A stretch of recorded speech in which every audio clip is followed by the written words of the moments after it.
당시에 시날 왕 아므라벨과 엘라살 왕 아리옥과 엘람 왕 그돌라오멜과 고임 왕 디다리, 소돔 왕 베라와 고모라 왕 비르사와 아드마 왕 시납과 스보임 왕 세메벨과 벨라 곧 소알 왕과 싸우니라. 이들이 다 시딤 골짜기 곧 지금의 염해에 모였더라. 이들이 12년 동안 그돌라오멜을 섬기다가 제13년에 배반한지라. 제14년에 그돌라오멜과 그와 함께 한 왕들이 나와서 아스드롯 가르나임에서 르바 족속을, 함에서 수스 족속을, 사웨 기리아다임에서 엠 족속을 치고 호리 족속을 그 산 세일에서 쳐서 광야 근방 엘바란까지 이르렀으며, 그들이 돌이켜 엔미스밭 곧 가데스에 이르러 아말렉 족속의 온 땅과 하사손다말에 사는 아모리 족속을 친지라. 소돔 왕과 고모라 왕과 아드마 왕과 스보임 왕과 벨라 곧 소알 왕이 나와서 시딤 골짜기에서 그들과 전쟁을 하기 위하여 진을 쳤더니, 엘람 왕 그돌라오멜과 고임 왕 디달과 시날 왕 아므라벨과 엘라살 왕 아리옥 네 왕이 곧 그 5왕과 맞서니라. 시딤 골짜기에는 역청 구덩이가 많은지라. 소돔 왕과 고모라 왕이 달아날 때 그들이 거기 빠지고 그 나머지는 산으로 도망하매, 네 왕이 소돔과 고모라의 모든 재물과 양식을 빼앗아가고 소돔에 거주하는 아브람의 조카 롯도 사로잡고 그 재물까지 노략하여 갔더라. 도망한 자가 와서 히브리 사람 아브람에게 알리니, 그때 아브람이 아모리 족속 마므레의 상수리 숲을 근처에 거주하였더라. 마므레는 에스골의 형제요 또 아넬의 형제라. 이들은 아브람과 동맹한 사람들이더라. 아브람이 그의 조카가 사로잡혔음을 듣고 집에서 길리고 훈련된 자 318명을 거느리고 단까지 쫓아가서 그와 그의 가신들이 나뉘어 밤에 그들을 쳐부수고 다메섹 왼편 호바까지 쫓아가 모든 빼앗겼던 재물과 자기의 조카 롯과 그의 재물과 또 부녀와 친척을 다 찾아왔더라. 아브람이 그돌라오멜과 그와 함께한 왕들을 쳐부수고 돌아올 때 소돔 왕이 사회 골짜기 곧 왕의 골짜기로 나와 그를 영접하였고, 살렘 왕 멜기세덱이 떡과 포도주를 가지고 나왔으니 그는 지극히 높으신 하나님의 제사장이었더라. 그가 아브람에게 축복하여 이르되, 천지의 주제이시여 지극히 높으신 하나님이여, 아브라함에게 복을 주옵소서. 너희 대적을 내 손에 붙이신 지극히 높으신 하나님을 찬송할지로다. 아브람이 그 얻은 것에서 10분의 1을 멜기세덱에게 주었더라. 소돔 왕이 아브람에게 이르되, 사람은 내게 보내고 물품은 내가 가지라. 아브람이 소돔 왕에게 이르되, 천지의 주제이시여 지극히 높으신 하나님 여호와께 내가 손을 들어 맹세하노니, 내 말이 내가 아브라함으로 치부하게 하였다 할까 하여 네게 속한 것은 실 한 오락이나 들매끈 한 가닥도 내가 가지지 아니하리라. 오직 젊은이들이 먹은 것과 나와 동행한 아넬과 에스골과 마므레의 분깃을 제할지니 그들이 그 분깃을 가질 것이니라. 아멘. 인생을 살다 보면 생각과 가치관에 큰 변화가 찾아오는 몇 번의 계기가 있죠. 첫 번째는 아마 배우자를 만나서 가정을 이루는 결혼일 것입니다. 결혼을 하게 되면 우리 어른들은 결혼해야 어른 된다고 말하죠. 진짜 어른 되는 것처럼 지경이 넓어지고 또 생각이 깊어지고, 혼자 있을 때보다 이제 가정을 이루고 나서 생각이 더 깊어지게 되는 계기가 됩니다. 두 번째 사건은 이제는 나 꼭 닮은 자녀를 낳게 되고 또 자녀를 양육하게 되면서 또 한 번의 생각과 가치관이 변화되는 큰 변화의 계기가 되기도 하죠. 세 번째도 있다고 하는데는 이 세 번째까지는 아직 경험 못 해봤는데 손주의 탄생이라고 합니다. 손주가 태어나면 또 다른 세상이 열린다고 많은 분들이 말씀하시더라고요. 이런 사건들의 공통점이 있죠. 누군가를 향한 책임감을 가지는 계기를 통해 우리는 나 자신을 더 깊이 있게 바라보게 된다는 사실입니다. 이처럼 나밖에 모르던 시절에는 성장이 멈춰져 있지만 소중한 사람이 생겨 그를 향한 책임감을 가지게 되면 그때부터 우리 인생은 또 자라나게 되고 또 성장하게 되는 것이죠. 오늘 본문의 주인공인 믿음의 조상 아브라함도 그런 변화를 경험한 사람입니다. 아브라함은 아내와 거느린 식솔들이 많아서 무한한 책임감을 가지고 살았던 인생입니다. 거대한 식솔을 이끌고 약속의 땅을 향해서 나아갔습니다. 그런데 그 땅의 현실이 만만치 않았습니다. 거기서 기근도 경험하고 권세자들의 위협도 경험하게 됩니다. 그러다가 남방으로 가다가 거대한 제국 애굽에 이르게 되는 것이죠. 이처럼 가나안 땅을 향한 힘겨운 여정을 출발했지만 그 여정이 쉽지는 않았습니다. 그런데 그 가운데 아브라함은 가정을 지켜야 된다는 책임감이 있었기 때문에 지난주 본문에서 제가 언급한 것처럼 애굽 땅에서 아내를 누이로 속여버리는 큰 잘못을 범하게 됩니다. 이 결정은 자신이 살고자 했던 결정이기도 하지만 어떻게 보면 그는 가장이지 않습니까? 내가 죽어버리면 이 애굽 땅에서 이 거대한 아내를 비롯해서 거대한 식솔들을 어떻게 책임질 사람이 없어지니까 그렇게 내가 살고자 결정했던 그런 방법이기도 할 것입니다. 어쨌든 아브라함은 가장의 무게를 가지고 나름 최선을 다해 살려고 했지만 인생은 그리 만만치 않았던 것입니다. 그래서 그 가운데 때로는 가족들에게 상처를 줄 때도 있었고 가족이 불가피하게 희생을 당하는 그런 일도 있을 수밖에 없었던 것이죠. 이것은 오늘날 우리가 살고 있는 이 시대의 가정도 마찬가지 아니겠습니까? 믿음의 가장들 여전히 가족을 사랑하죠. 가족을 향한 무한한 책임감을 가지고 있습니다. 가족보다 소중한 것 없다는 것 다 알고 있습니다. 그래서 가족을 위해서 애쓰고 한평생 헌신합니다. 그런데 그럼에도 불구하고 결과를 따지고 보면 가족에게 상처를 줄 때도 많고 아픔을 고스란히 안겨줄 때도 있다는 것입니다. 지금 아브라함도 그런 상황에 봉착하게 된 것입니다. 그런데 여러분, 우리 인생의 변화를 경험하게 되는 계기가 가족이 생기고 또 자녀가 생기고 이런 계기도 되지만 더 큰 계기가 하나 있습니다. 우리 인생을 완전히 뒤집어 놓는 변화가 찾아오게 되는 그런 변화는 바로 우리 인생에 하나님을 만나게 되는 계기입니다. 이것은 배우자를 만나고 자녀를 만나는 것보다 훨씬 더 우리에게 큰 임팩트를 줍니다. 이전까지는 내 인생 내가 책임져야 된다는 생각으로 살았는데 이제는 내 인생의 구주가 되시는 주님을 만나게 되면 그분이 내 인생을 책임져 주신다는 사실을 깨닫게 되죠. 이처럼 내가 책임질 사람을 만나는 것도 내 인생을 바꾸어 놓지만 더 큰 변화는 내 인생을 책임져 주는 그분을 만나게 되었을 때 더 큰 변화를 경험하게 되는 것입니다. 이것은 마치 이 코페르니쿠스적인 변화라고 할 수 있습니다. 세상의 중심이 나에서 하나님의 중심으로 바뀌게 되는 계기입니다. 지금까지는 나 자신이 힘겹게 내 인생을 이끌고 갔지만 이제는 주님의 손에 이끌려가는 그 인생이 얼마나 복이 되는지를 깨닫게 되는 것이죠. 이 변화는 우리 인생을 놀랍게 바꾸어 놓습니다. 자녀를 낳게 되면 세상이 다르게 보이는 것처럼 하나님을 내 인생의 구주로 모시게 되면 세상이 다르게 보이고 세상에 임하는 내 마음과 자세가 달라지게 되는 것입니다. 오늘 본문의 주인공이 아브라함도 창세기 13장에서 지난주 살펴봤던 그 13장에서 이 두 번째 변화를 경험하게 되는 것이죠. 그 내용은 지난주에 나눴습니다. 애굽 땅에서 아내를 누이로 속였지만 몹쓸 짓을 했지만 하나님은 그 가운데 아브라함을 징계하시거나 아브라함을 버리거나 그렇게 하지 않고 오히려 더 큰 은혜로 아브라함을 감싸 안아주셨습니다. 이 사건을 통해 아브라함은 하나님의 손길을 경험하게 되고 하나님의 은혜를 온몸으로 체험하게 됩니다. 여러분, 은혜가 무엇입니까? 자격 없는 자에게, 받을 자격이 전혀 없는 자에게 주시는 가장 위대한 선물입니다. 아브라함은 자격이 없었습니다. 자격을 전혀 갖추지를 못했고 나쁜 짓을 했습니다. 벌을 받아 마땅했습니다. 그럼에도 불구하고 하나님은 그 가정을 지켜주시고 아브라함의 가정에 더 큰 복으로 함께 주셨다는 것입니다. 이것이 바로 하나님의 은혜였던 것입니다.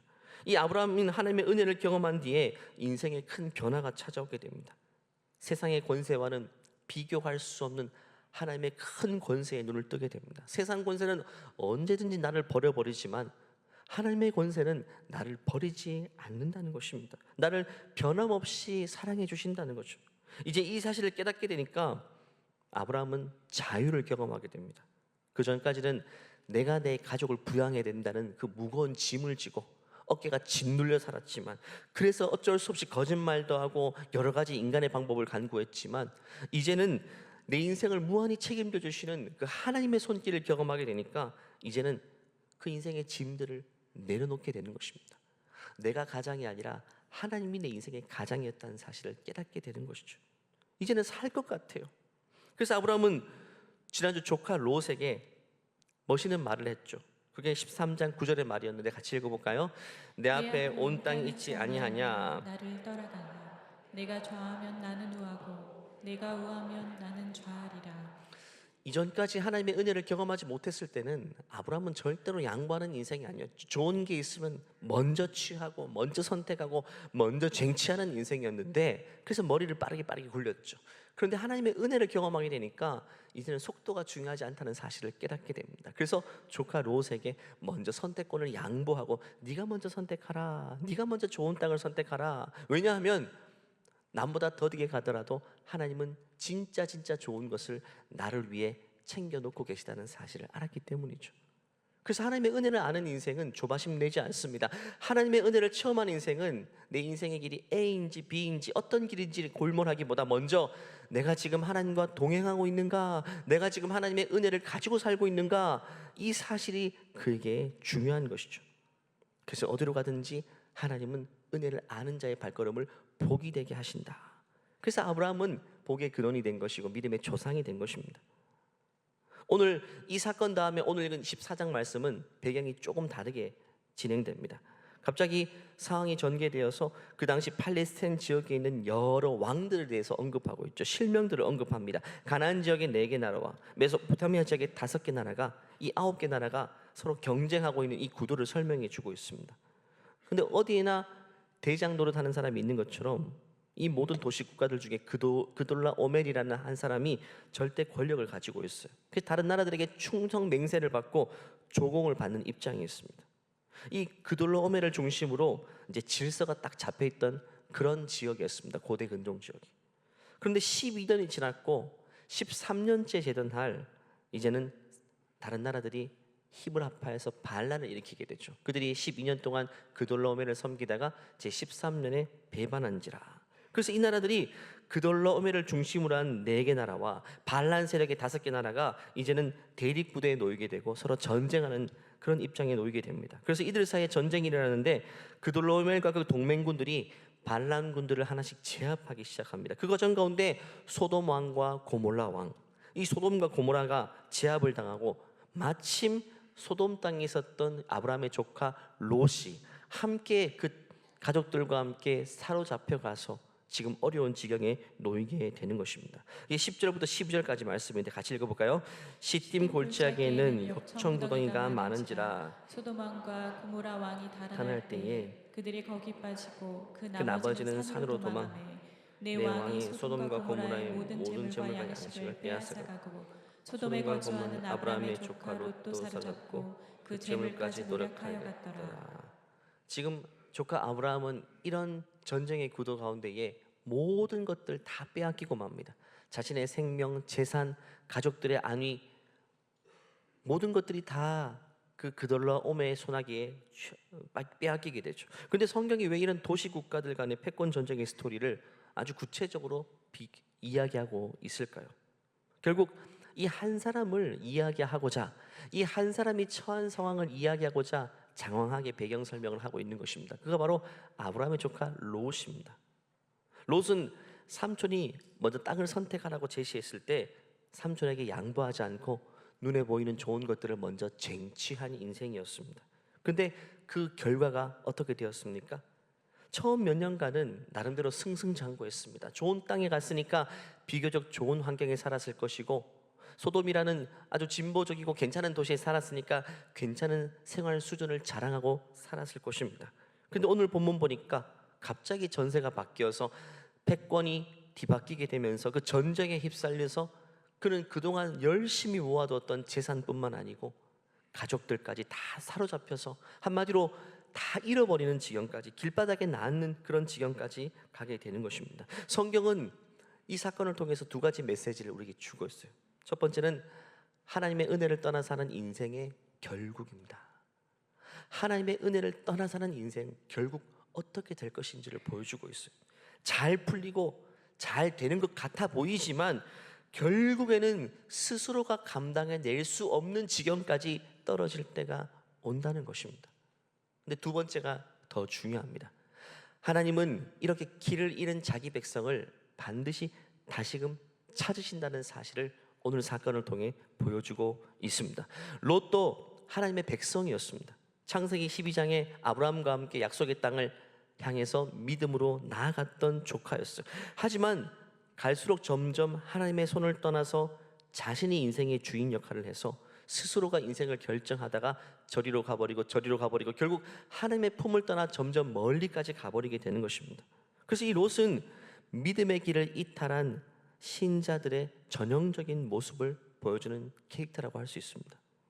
아마 이 자리에 계신 분들 중에서도 몸은 여기 앉아 계시지만 마음으로는 하나님의 은혜를 벗어나 사는 분도 있을 것입니다.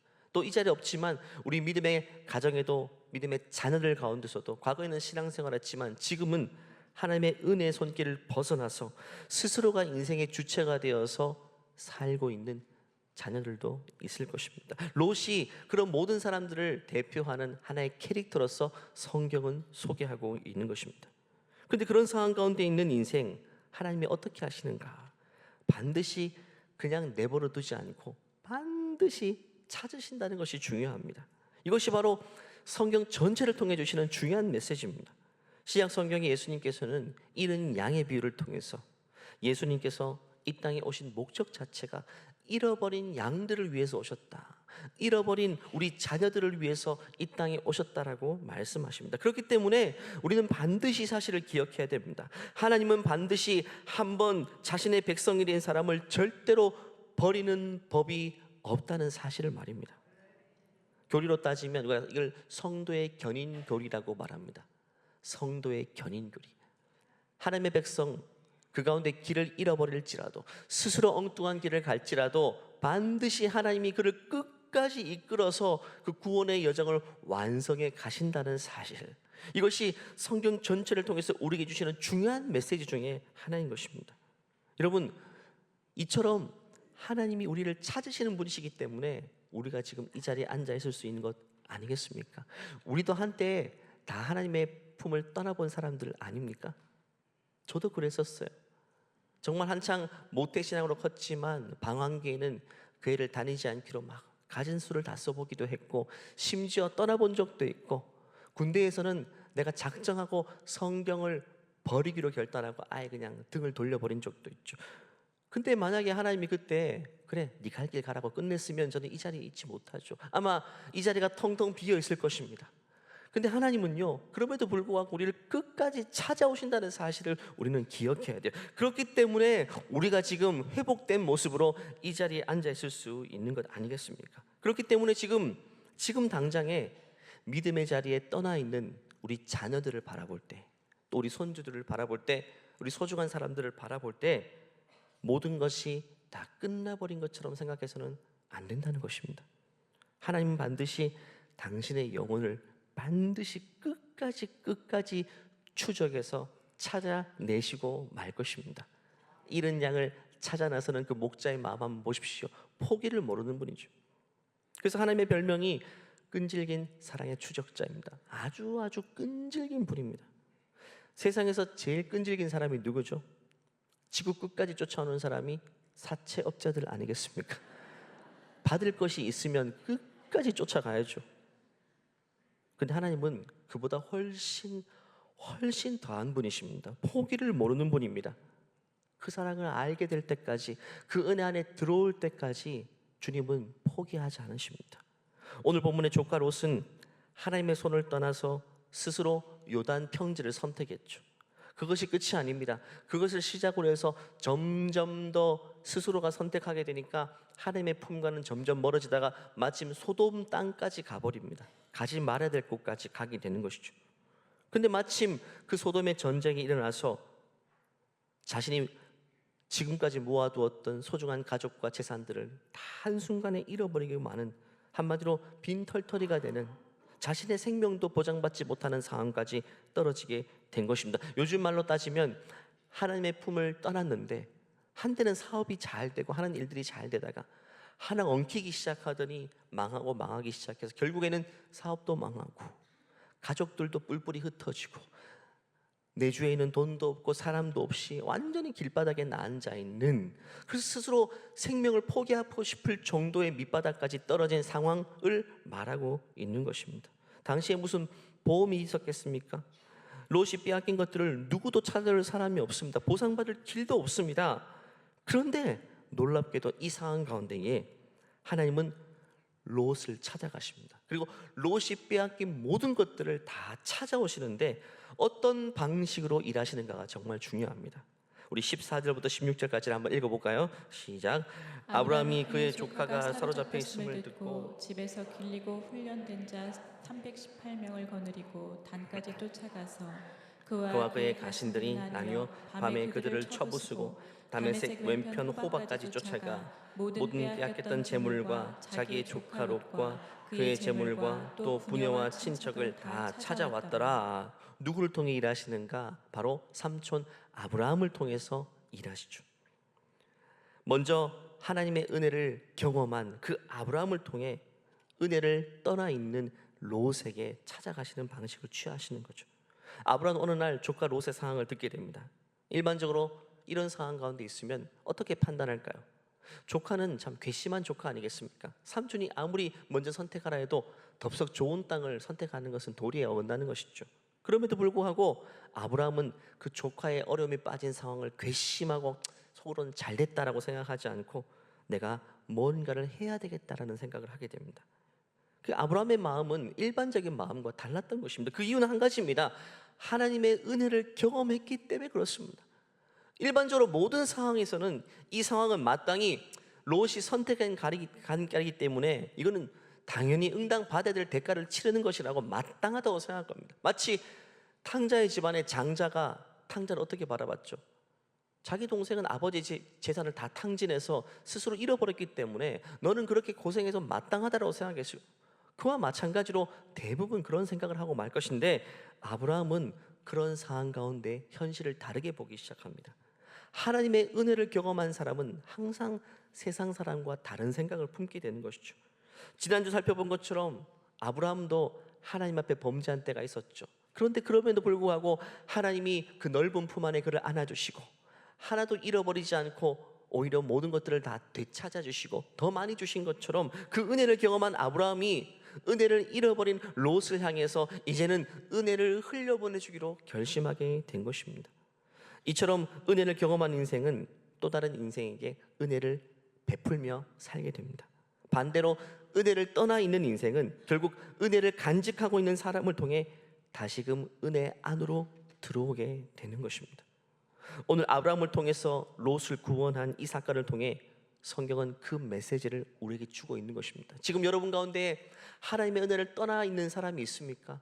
그러면 은혜를 간직하고 있는 그 손길을 통해 하나님은 여러분들을 다시 하나님의 은혜 안으로 이끌어 주실 것입니다. 이 가운데 하나님의 은혜를 풍성히 경험한 사람이 있습니까? 그러면 여러분을 통해서 은혜를 떠난 백성의 손을 붙잡아 주시고 다시금 그 영혼을 은혜 안으로 이끌어 주실 것입니다. 이것이 하나님이 잃어버린 양들을 찾아 나서는 방법인 것이죠. 오늘 아브라함이 전쟁에 출정했지만 이 싸움은 가능성 없는 싸움입니다. 그 지역의 패권을 쥐고 있는 권세자 그돌라오멜이 싸움에 능한 사람이었죠. 12년 동안 그 지역의 패권을 잡고 있었으니까 얼마나 힘이 있었겠습니까? 그 밑에는 싸움에 능한 장수들이 너무 많이 있었어요. 그런데 아브라함은 누구를 이끌고 나섰죠? 318명 자기 집에서 먹고 키운 유목을 했기 때문에 양치는 그런 목동들을 이끌고 나간 것입니다. 이길 수 없는 싸움입니다. 우리 쉬운 성경 보니까 그날 밤에 아브라함은 자기 부하들을 나누었습니다. 따로 나눠가지고 게릴라 작전을 한 것이죠. 그들은 상대편 군대를 공격했습니다. 아브라함의 부하들은 그들을 다마스커스 북쪽의 호박까지 뒤쫓았습니다. 아브라함은 그들이 빼앗긴 재산을 모두 되찾았습니다. 자기 조카 롯과 롯의 모든 재산을 되찾았고 여자들과 다른 사람들을 되찾았습니다. 이 두 절 말씀이지만 정말 말도 안 되는 상황 가운데 하나님이 어떻게 하셨는지가 나오고 있죠.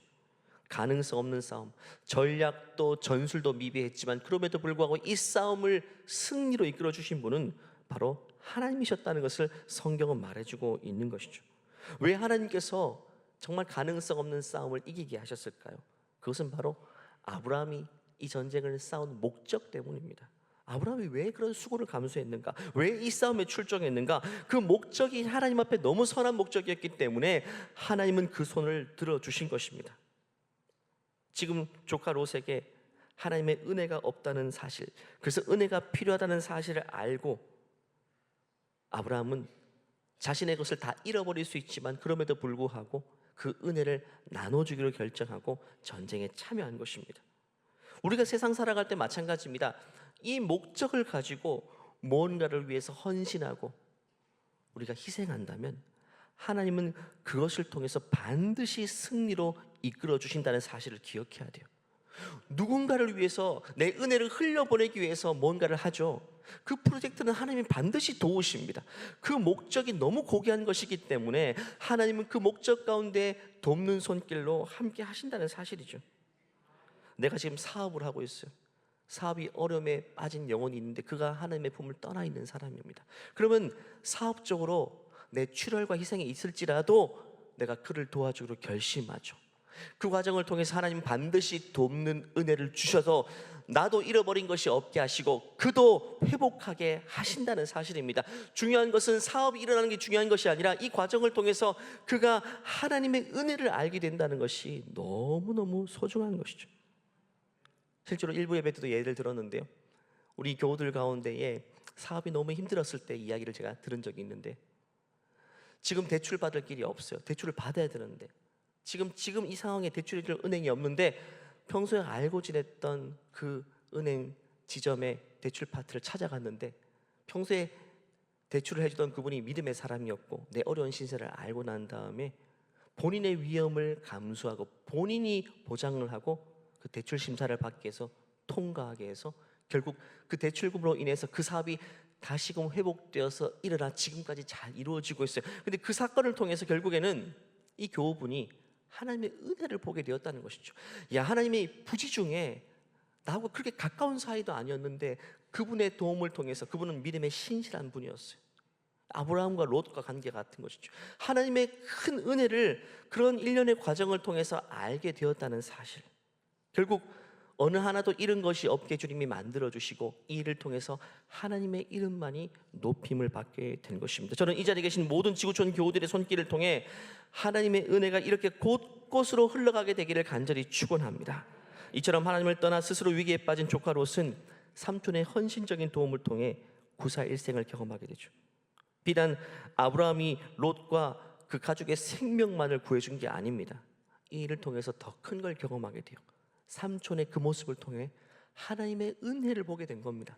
삼촌의 모습을 통해 하나님의 은혜를 보게 되었다는 것이죠.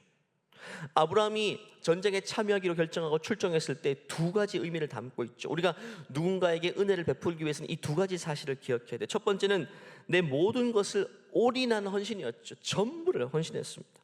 아브라함이 목숨을 걸고 한 행동이었죠. 자신의 모든 걸 다 바쳐서 이 싸움에 들어갔어요. 모든 식솔들을 다 데리고 갔잖아요. 이 싸움에 지면 내 모든 것도 다 잃게 되는 겁니다.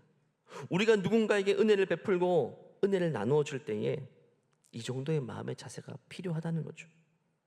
왜냐하면 은혜라는 의미 자체가 그런 것이거든요. 은혜는 내게 있는 자투리의 것을, 필요 없는 것을, 여분의 것을 나누어 주는 게 은혜가 아닙니다.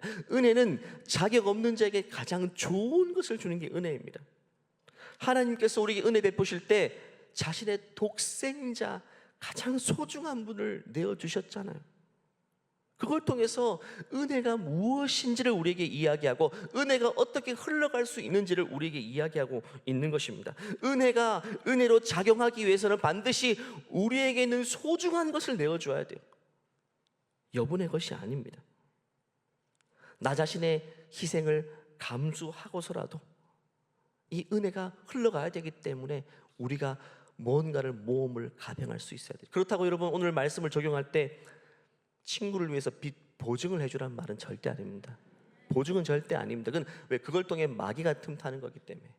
또 교우들 가운데에 그러니까 돈을 빌려주라 이 말도 아닙니다. 왜? 그걸 통해서 마귀가 틈타기 때문에.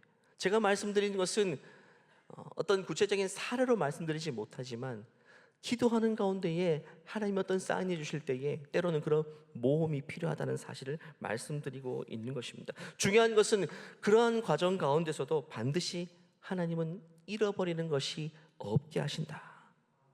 이것이 바로 은혜입니다. 두 번째는 하나님께만 영광 올려드리는 헌신이었다는 것이 중요합니다. 많은 사람들이 누군가에게 은혜를 베풀고 나서 그 영광을 자신이 취해버리죠. 자신이 좋은 사람이 되기 위해 누군가를 돕는 것은 그 하나님의 은혜와 영광과는 상관없는 행동이 됩니다.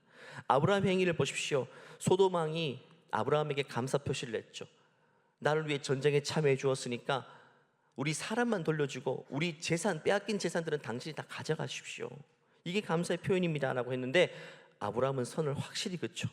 내가 절대로 한 톨도 가지지 않겠다고. 그 이유가 뭐냐면 23절, 24절 쉬운 성경 번역으로 읽어보면 조금 더 잘 와닿게 됩니다. 같이 읽어볼까요?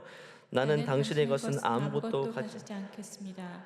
나는 시로라기 하나도 신발끈 하나도 가지지 않겠습니다. 내가 아브람을 부자가 되게 만들었다는 말을 당신이 하지 못하도록 하겠습니다. 나는 나의 젊은이들이 먹은 음식 말고는 그 외에 아무것도 가지지 않겠습니다. 다만 나와 함께 싸움터에 나갔던 아넬과 에스골과 마므레의 목마는 그들에게 주십시오. 내가 왜 빼앗은 전리품을, 당신의 전리품을 내가 취하지 않은 이유가 뭐냐면 내가 재물을 취하고 돈을 받게 되는 것은 좋은 일이지만 이 일을 통해서 내가 당신 덕을 보았다. 그래서 당신의 이름이 높아지는 것은 내가 원치 않기 때문입니다 라고 이야기하는 거죠. 한마디로 이 전쟁에 승리를 하게 하신 하나님, 그것이 하나님 한 분, 하나님이 이 전쟁에 승리를 주셨기 때문에 하나님의 이름만이 높아져야지 내 이름도 높아져서는 안 되고 당신의 이름도 높아져서는 안 됩니다 라는 이야기를 지금 하고 있는 것이죠. 이것이 바로 은혜를 아는 자가 세상을 살아가는 법인 것입니다.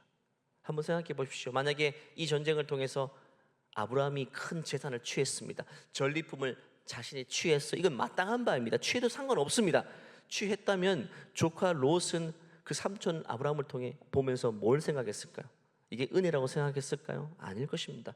야, 삼촌이 한몫 챙기기 위해서 큰 위험을 감수했네 라고 생각했을 거예요.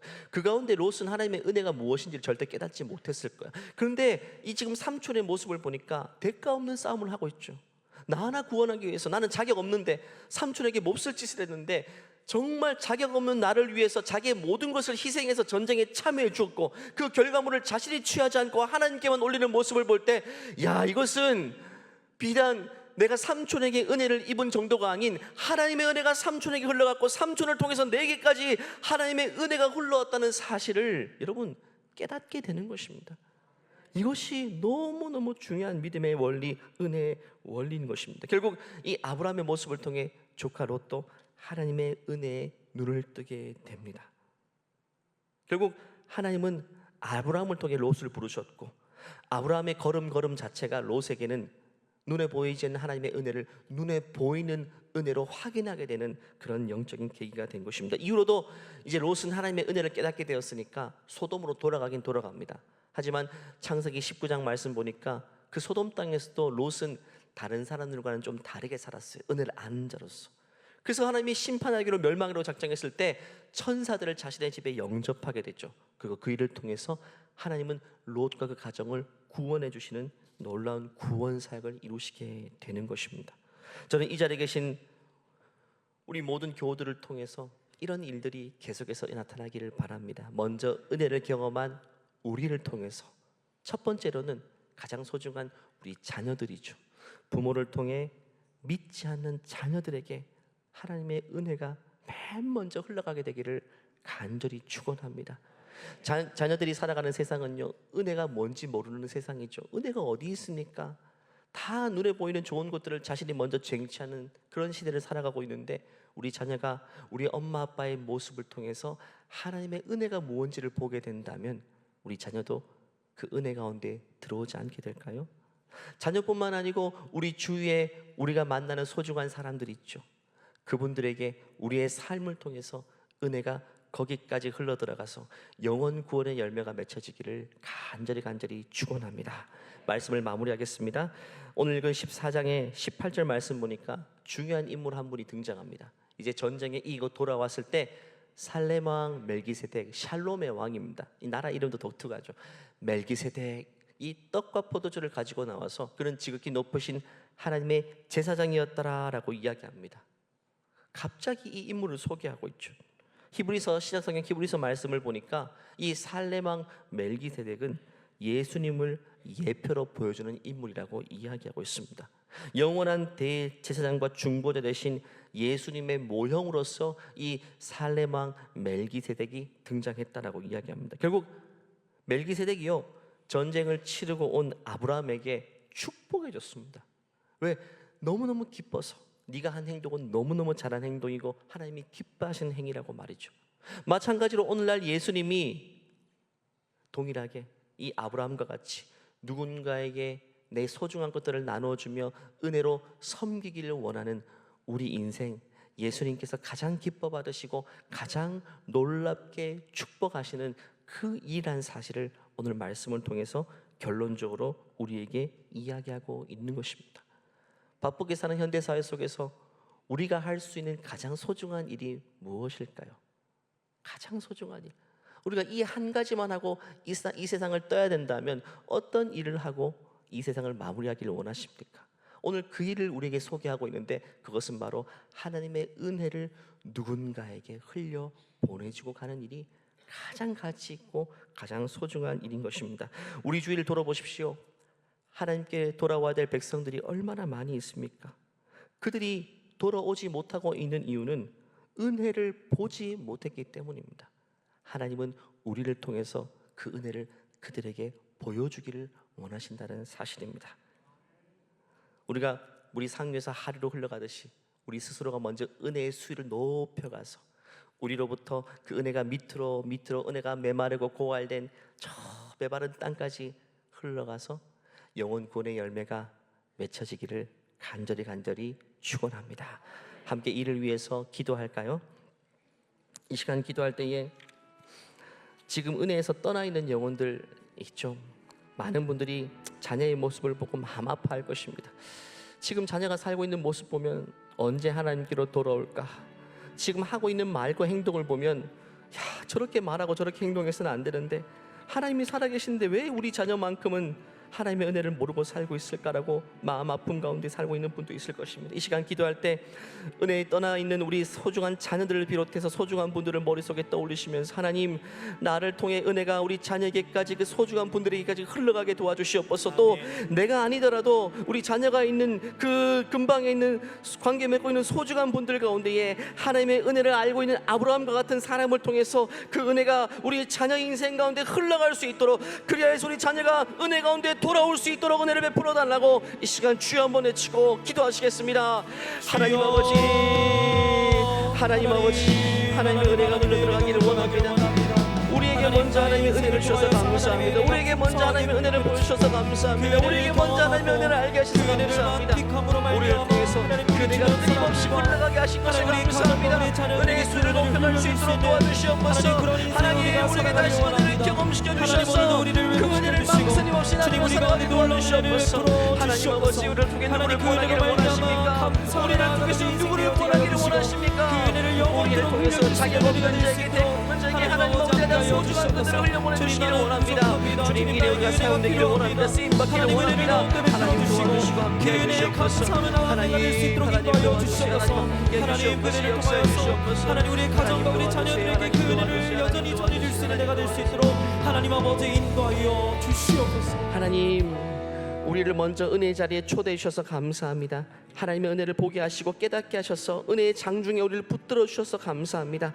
이제는 우리의 삶을 통해서 누군가에게 이 소중한 하나님의 은혜를 자격 없이 대가 없이 나누고 흘려보낼 수 있도록 은혜를 베풀어 주시옵소서. 맨 먼저 하나님, 믿음의 회복이 필요한 우리 자녀들에게 부모를 통해서 은혜가 흘러가게 하여 주시옵소서. 가정의 구원의 역사가 나타나게 하여 주시옵소서. 하나님, 직장과 삶의 현장 중에 만나는 소중한 사람들, 하나님, 그냥 소중한 관계를 맺는 곳으로 끝나는 것이 아니라 내 인생의 가장 소중한 그분을 소개해 줄 수 있는, 하나님, 정말 영원권의 열매를 맺는 우리의 인생이 될 수 있도록 우리를 고귀하게 사용하여 주시옵소서. 감사드리오며 예수님의 이름으로 기도하옵나이다. 아멘. 우리를 먼저 은혜의 자리로 불러주신 하나님께 우리 감사의 박수, 영광의 박수 올려드릴까요? 지금 찬양합니다. 이 시간 다 같이 일어서서 하나님의 은혜만을 찬양하고 오늘 예배를 마치겠습니다. 시작됐네 우리 주님의 능력이 나의 나의 삶을 다스리고 새롭게 하네. 자유 안에 죄와 사망으로부터 나의 삶을 변하고 나 충만하네. 주님의 은혜를 찬양합시다. 은혜로다 주의 은혜 한량없는 주의 은혜 은혜로다 주의 은혜 변함없는 신실하신 우리 가운데 베푸신 은혜를 기대하면서요 주님 앞에 두 손 높이 들고 은혜로다 주의 은혜 한량없는 주의 은혜 은혜로다 주의 은혜